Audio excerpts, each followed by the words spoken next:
he was like, I was like, this was a waste of my entire day, like I was whining. And he was like, no, it wasn't. You wouldn't know if you hadn't gone. Yeah. So he was right. Yeah.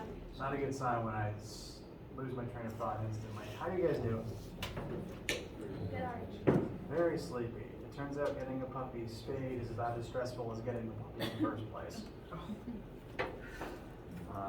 So cherish your sleep. Today is December 1st. Yay. That's something, at least in my opinion, to be happy about. Today's Wednesday, so we only have 3 more class meetings included today. So today, Friday, and then the coming Monday. The test is currently live. Some people have already taken it. Things are looking pretty well to start with.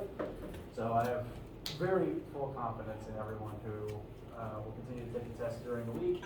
As a reminder, when you begin it, please send me any questions you have via email. I will get to them quickly, but you have the 5 hours just because of the delay.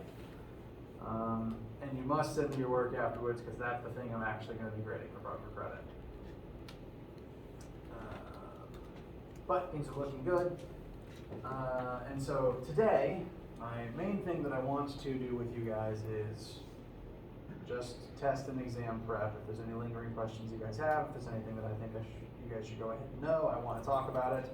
If there's nothing particularly pressing on your minds, then I think I mentioned it before, I want to kind of do a little mini concept lecture on pressure and sound, because I think that they are good things to know. So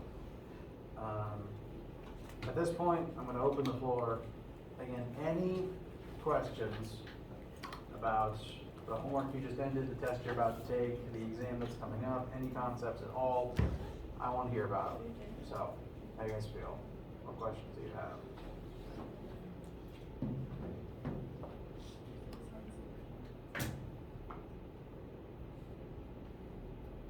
Yes. You said we could take our test during like our lab time. You absolutely can. You can take it during lab time. You can use the lab time for studying. As a reminder, today and Friday, I'll spend at least some of the lab time in here if someone shows up for either test questions or if they just want to take the test in the room with me. That's also an option. I'd prefer to know if you want to do that ahead of time, just so that I know how much time to set aside for it. So I'll be in here. There's no lab, but you can come here if you want. If no one shows up within the first hour, I may be on my merry way, because I have several things to do since the semester is ending. But be aware of that as an option. So yes, lab time being open for you is an option for you to take the test.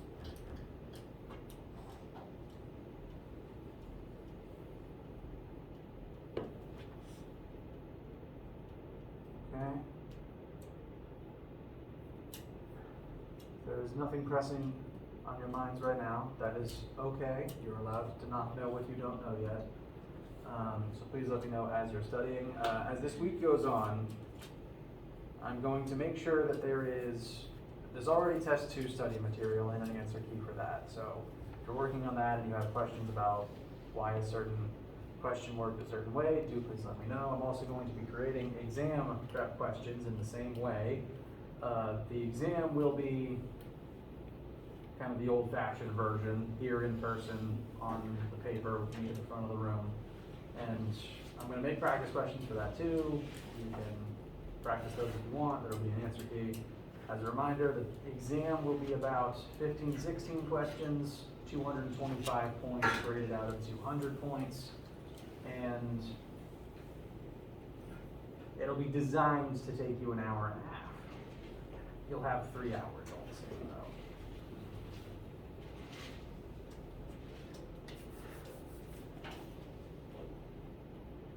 So, with that said, if there's nothing that you want to ask immediately at this time, I'm going to spend at least some of today talking about a few small concepts that aren't going to be on test 2, and I might include a bonus question about them on the exam.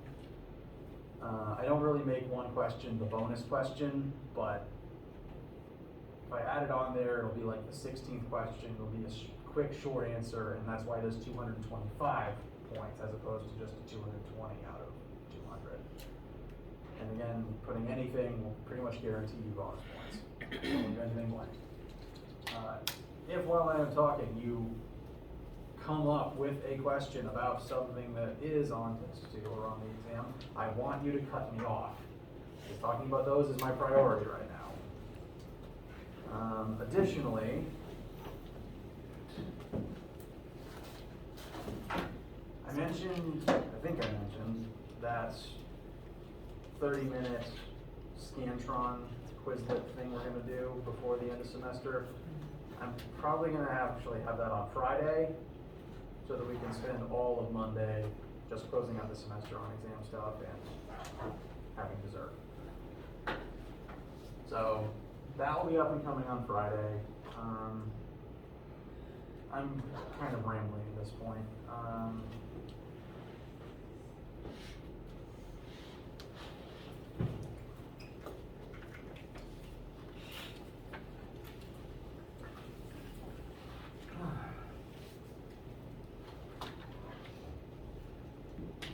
So, with all that said, please interrupt me for any questions, period.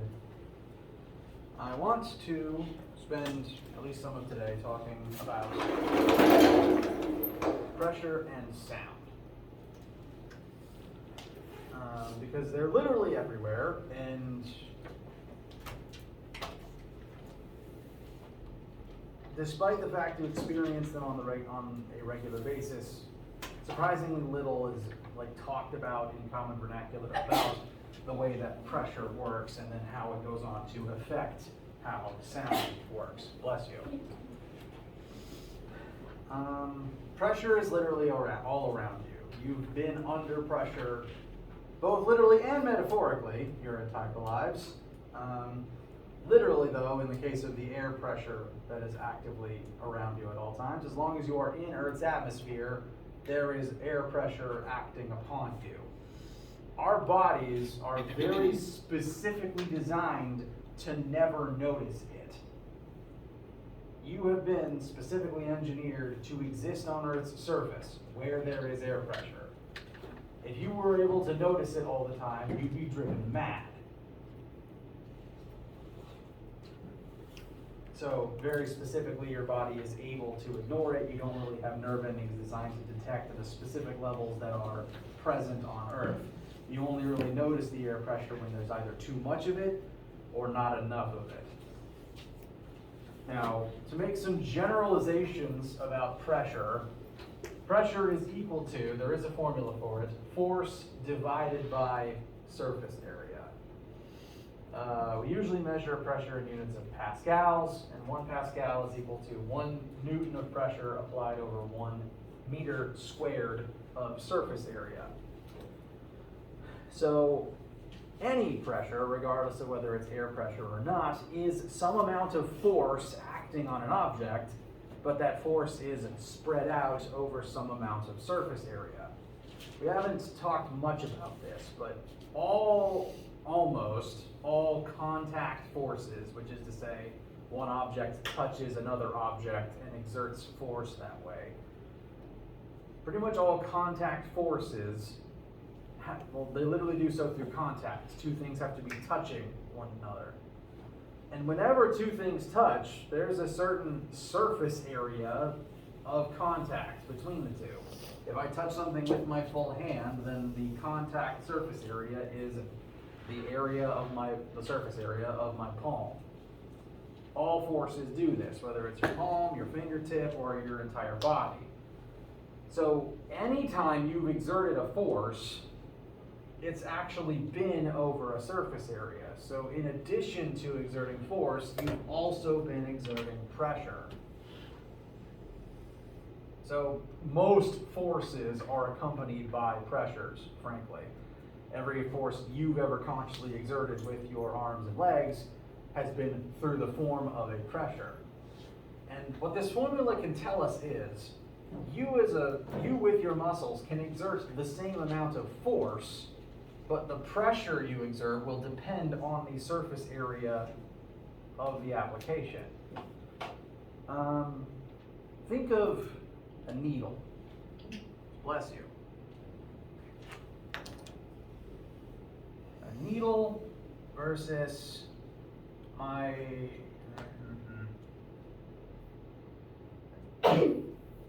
Alright, bless you again. Imagine the difference between the flat, blunt end of a hammer, which I'm just going to draw as a box for simplicity's sake, and the tip of a needle. I can hold each of those objects in one hand, and I can exert 10 newtons of force with both of them. But the surface areas over which those forces are exerted are different. The hammer's surface area is a lot greater than the zoomed in small surface area of the needle head. If you zoom in far enough, it will eventually be flat, but it's a very, very, very small number. So even if I'm exerting the same force with hammer and needle, the hammer has a much bigger surface area, so the pressure is lower. The needle is really, really small, so the pressure skyrockets, which is why it doesn't take a lot of force to pierce something with a needle or slice it with a knife. Those have very small surface areas. They're designed to not take a lot of force to be able to cut into something. Whereas blunt instruments don't cut things, they smash them. It's the same difference between like touching something with just your fingertip versus your entire palm. Your whole palm, you kind of diffuse the force over a larger surface area. So you could, if you were trying to be gentle with something, you tend to try to hold it with your whole hand, versus if you want to poke a hole in something, you just use your fingertip. So, pressure is a function of force and area, and this is true of the air pressure that is currently acting on you right now. And at 99.999% of all moments in your life since birth, you've been surrounded by air. And that air is actually exerting a force on you at all times. Specifically, it's exerting a force inward on you, because it's trying to push its way into your body. So the blue arrows here represent the force from the air. That force is diffused over the surface area of your body. And so that calculation of air force over your surface area is the air pressure. Now, where that air pressure comes from, why the air is able to exert force in the first place, is that we live on Earth's surface, which means there's a whole atmosphere's worth of air above our heads all the time. And you tend not to think about it, but air has mass. It's made of matter, and that means it has weight. So there is miles of air above your head being pulled down by Earth's gravity, literally weighing on you right now.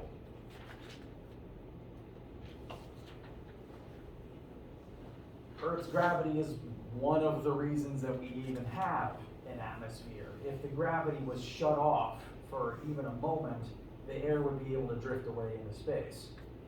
This is why smaller moons and planets have a harder time maintaining an atmosphere. There's other reasons to complicate that fact, but the gravity is at least part of it. That's why even though Mars has an atmosphere, it's an incredibly thin one. There's just less gravity there. It can't hold as much air in place. So there's hundreds of pounds of air just pressing down on you right now. If you go up a mountain, there's less air above you, so there's less air pressure. So you get all the neat side effects that come with that. Meanwhile, if you go below sea level, especially if you go far underwater, there's more stuff above your head pressing down, which is why at the bottom of the seafloor, the water pressure down there is so intense that it can kill you. The more weight that's above your head, the more force the fluids around you exert into your body, the more pressure there is. over your constant surface area. So that's where air pressure comes from. Now, you've probably never really noticed it. The most you've ever noticed is probably if you went up a mountain or on a plane and your ears popped. That's because there's less pressure on you up there, and the air in your ears there's less air in your ears and things have to equalize, and then when you come back down, air presses in harder into your ears and they pop again. And then things get weirder when you go to the bottom of the ocean and there's too much pressure, and you get a whole bunch of weird side effects because of that too. You do not notice the pressure except when it's changing, because your body's designed to deal with it. We live on Earth's surface. We're built for that. And so our bodies literally exert a force out from ourselves to combat the air pressure. This force mainly comes from your muscles and your blood pumping. So right now, the air is pressing into you, and your own body is pressing out to equal out that force. Newton's third law. For every action force, there's an equal and opposite reaction force. Air acts on you, you act on air. So your body is literally pushing outwards at the seams right now. And this is why space is dangerous. Is there any air pressure in space? Not really. Technically, I want to go ahead and dispel this myth. Space isn't totally empty. There's like a very, very, very, very, very small amount of air, but it's so small that it's functionally zero.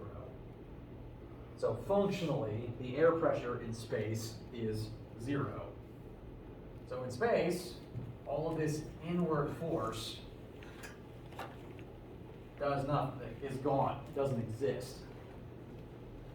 Do you think your body stops exerting this outward force though? Nope. Your body doesn't really know any better. Your blood's going to keep pumping. Your muscles are going to keep contracting. Your body will keep exerting this force anyway because that's what it's built to do. It doesn't know how to stop. As a result of that, if a human is free floating in the vacuum of space, beyond the fact you could burn or freeze to death, depending on where you are, you get the sci-fi trope of them just exploding. Because literally, your body is exerting a force outwards, and if it's not being counterbalanced, you will tear yourself apart just by your own blood pumping. We were made to live on Earth's surface, and that's why everywhere else is dangerous. So, air pressure is pressure in general. It's pretty omnipresent. It's very important. And similarly, it goes on to affect how humans hear things. Because every sound you've ever heard was a pressure wave through air, maybe through water. Right now, there's currently air in your ear canal. At some points in life, there might have been water in your ear canal, depending on how much of a swimmer you are. That means that there's currently air pressure from the air pressing in on your eardrum, and your eardrum is also designed to exert a force back. Whenever any sound happens, it creates a ripple in the air or the water.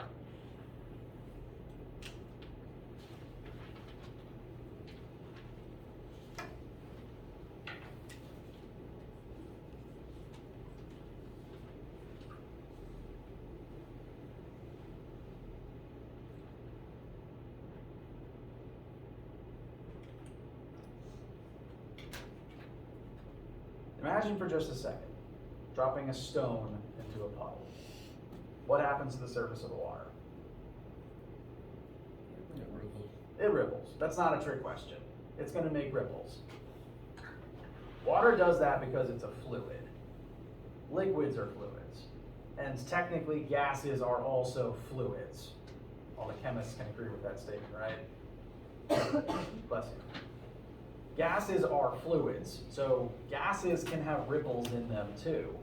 But rather than them rippling flat on the surface of water, ripples in air go outwards in all directions, and pretty much anything can create those ripples, namely your vocal cords, or blunt impacts, or speakers. Whatever the source, let's just assume that this is the output of a speaker, a very poorly drawn one. Physically, what speakers do is their surface will just oscillate back and forth really, really fast, intentionally to create ripples in the air and to create sound waves. Your vocal cords do the same thing. So this is purposefully creating ripples, slight little changes in the air pressure that travel out as waves. And waves are basically just traveling energy. Note that the air next to the speaker doesn't actually move towards your ear, because if the air moved with the sound, every time I used my voice, it would create a blast of wind. So the air doesn't actually travel, the air just carries a little ripple in it. And the ripple, the energy of the ripple, the movement is what propagates through the air. It's like a little tiny change in the air pressure that just goes from point A to point B. And when that change in air pressure reaches your own ear, that changes the amount of force on your eardrum for that split second. Might be more, might be less. And as your eardrum ripples back and forth, your brain is able to then interpret that as sound.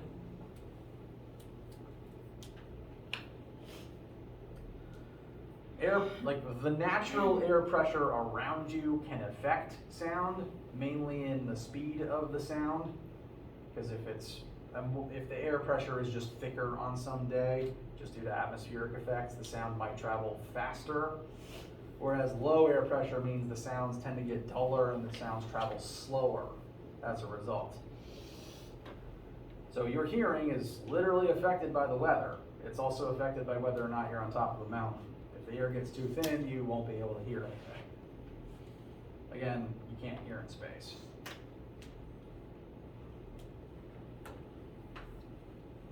How's this feel so far? Not totally bored out of your skulls? All right. We'll pause for a sec because, no pun intended, my vocal cords need a break. And then I'm going to try to show you something. Oh, sound and light acting together.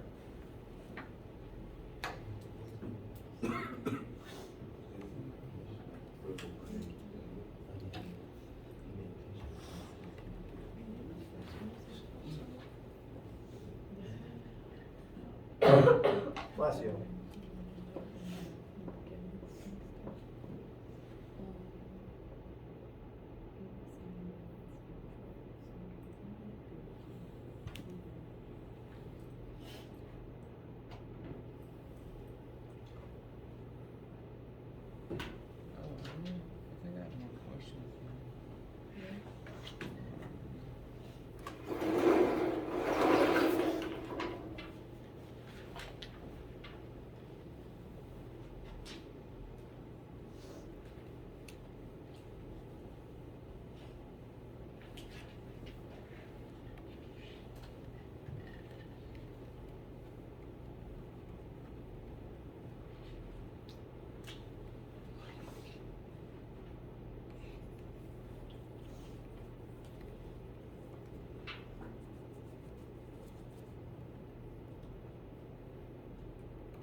Bless you.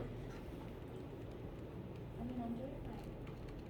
No, that's just it's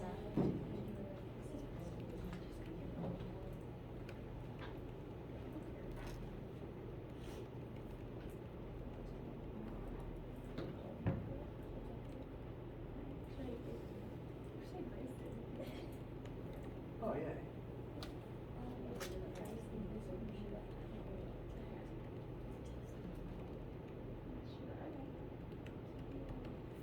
All right, questions?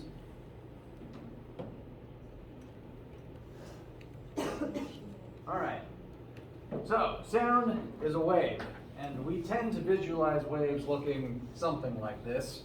That's a pretty good picture. Sound is kind of a weird case. It doesn't, well, one, you can't see sound unless you have synesthesia.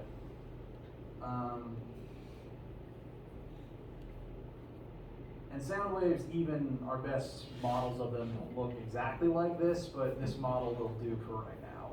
Sound is a wave, and waves are traveling energy.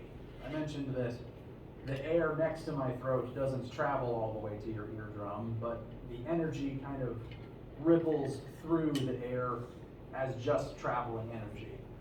So the energy is what gets to your ear. And that's why sounds tend to get quieter the further away from the source they are.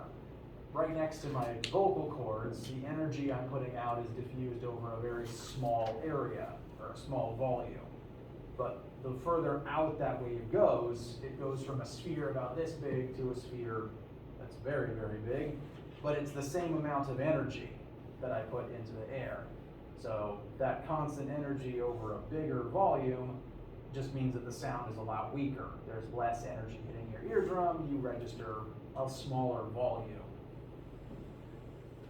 Now, the speed of sound comes up relatively often if you do physics for very long. And I mentioned that that speed does depend on the air. Now, humans can hear sound underwater. It's not great, your ear isn't built for it, but sound can actually travel through anything. Speed of sound in room temperature sea level air is 343 meters per second. If the air temperature is hotter, that speed actually drops.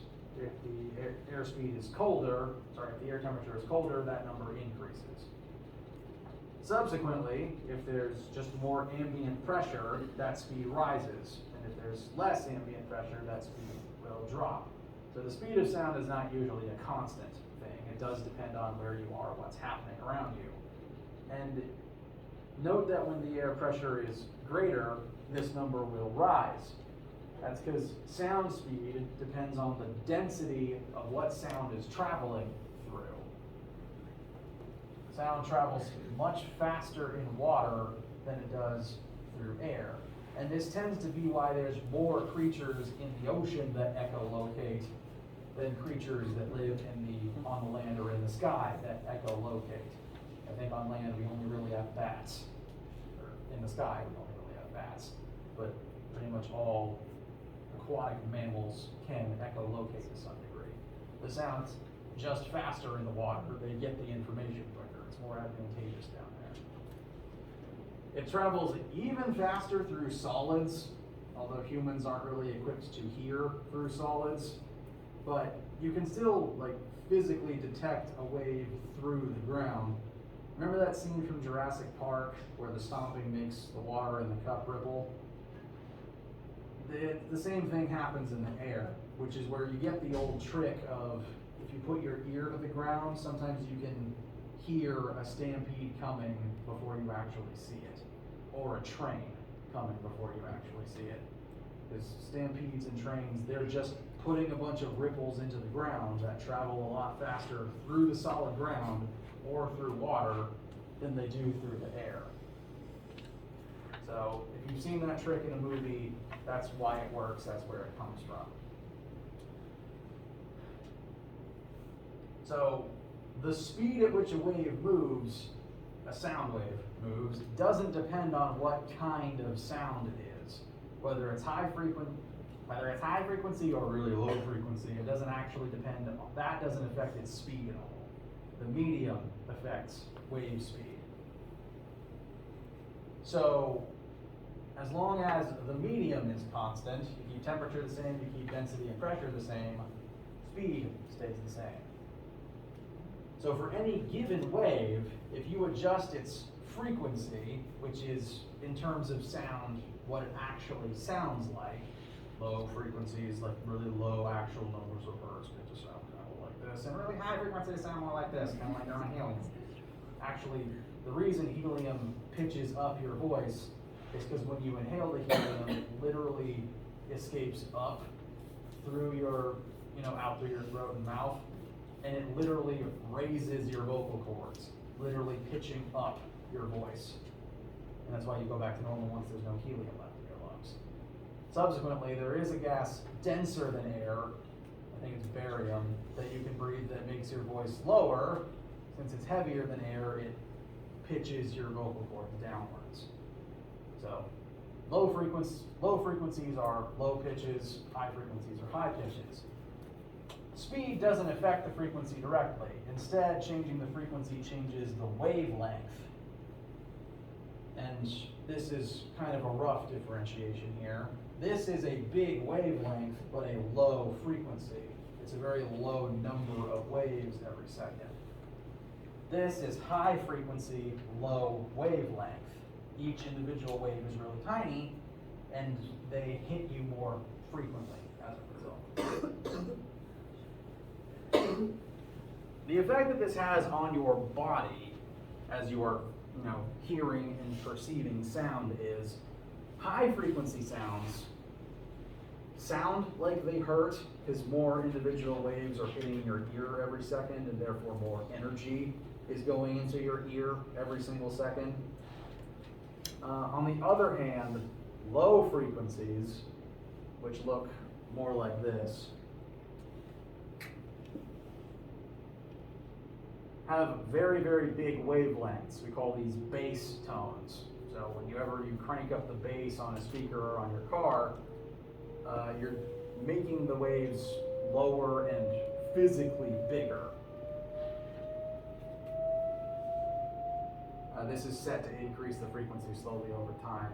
So the hertz is already doubled, maybe quadrupled, and you can physically already see a change in the wavelength as a result. Technically, wave speed is the same. We're just changing the wavelength and therefore the frequency. I'll keep lowering the volume as it gets higher pitched.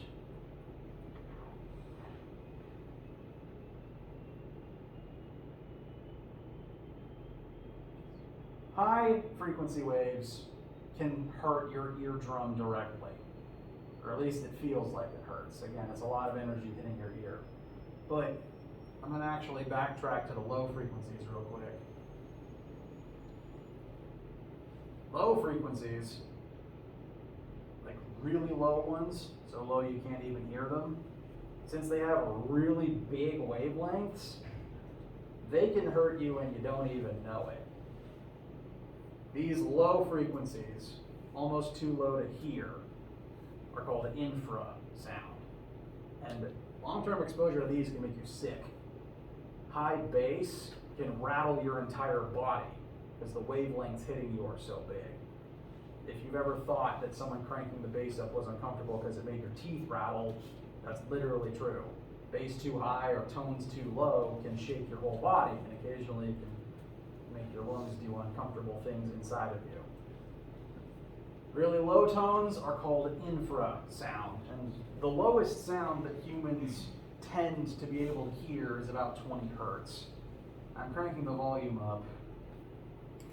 I'm going to face the speakers towards you. Let me know when you can start hearing things.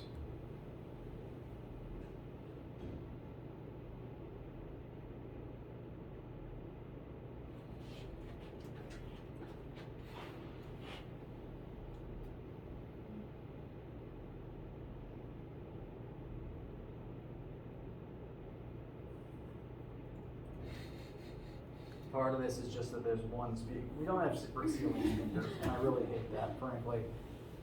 So, well, I'm hearing something at least. guys in the back here? No. Okay. So, for most humans, the absolute lowest you could hear if you had headphones on and was on a comfortable volume is about 20 hertz, which is really low, and honestly, sometimes you don't even know you're hearing it.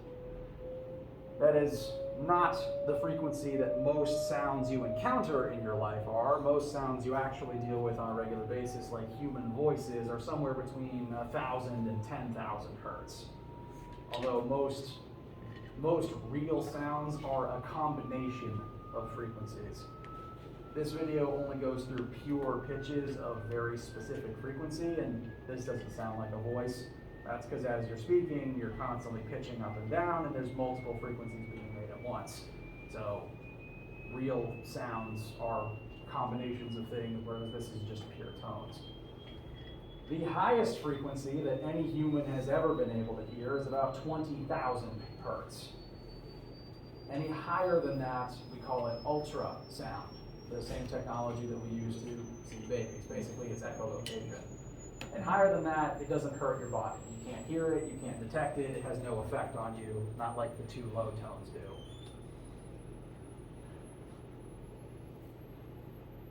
And this is when some people stop being able to hear altogether. Is gone. 2,000 is the highest that you get when you're an infant. Sorry, 20,000 is as high as you can hear when you're an infant. Every second you're alive after that, the cells of your ear are literally degrading, and that top number drops. So the older you are, the fewer things you can hear, which might be why the young and the old can never agree on music.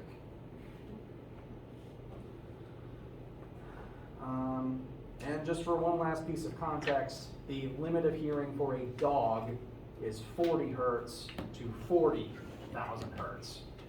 So anything higher than 20,000 and lower than 40,000, that's the upper range of things dogs can hear that we can't, and that's what dog whistles operate at. But technically, there's 20 hertz of really low sound that we can hear that dogs can't. So if you wanted to make a human whistle, make it 30 hertz. Questions? All right. I appreciate you guys sticking with me for this mini little concept lecture. We're nearing the end of official lecture time. If you don't have questions about the test, I don't want to keep you. So at this point, you can head on out if you don't have test or exam related questions. We'll continue, we'll focus more on review and the end concept thing on Friday, and we'll close out the semester on Monday. Again, send me any questions you have at any time. I'll be here during lab hours. And if I don't see you for that, then please have a wonderful day.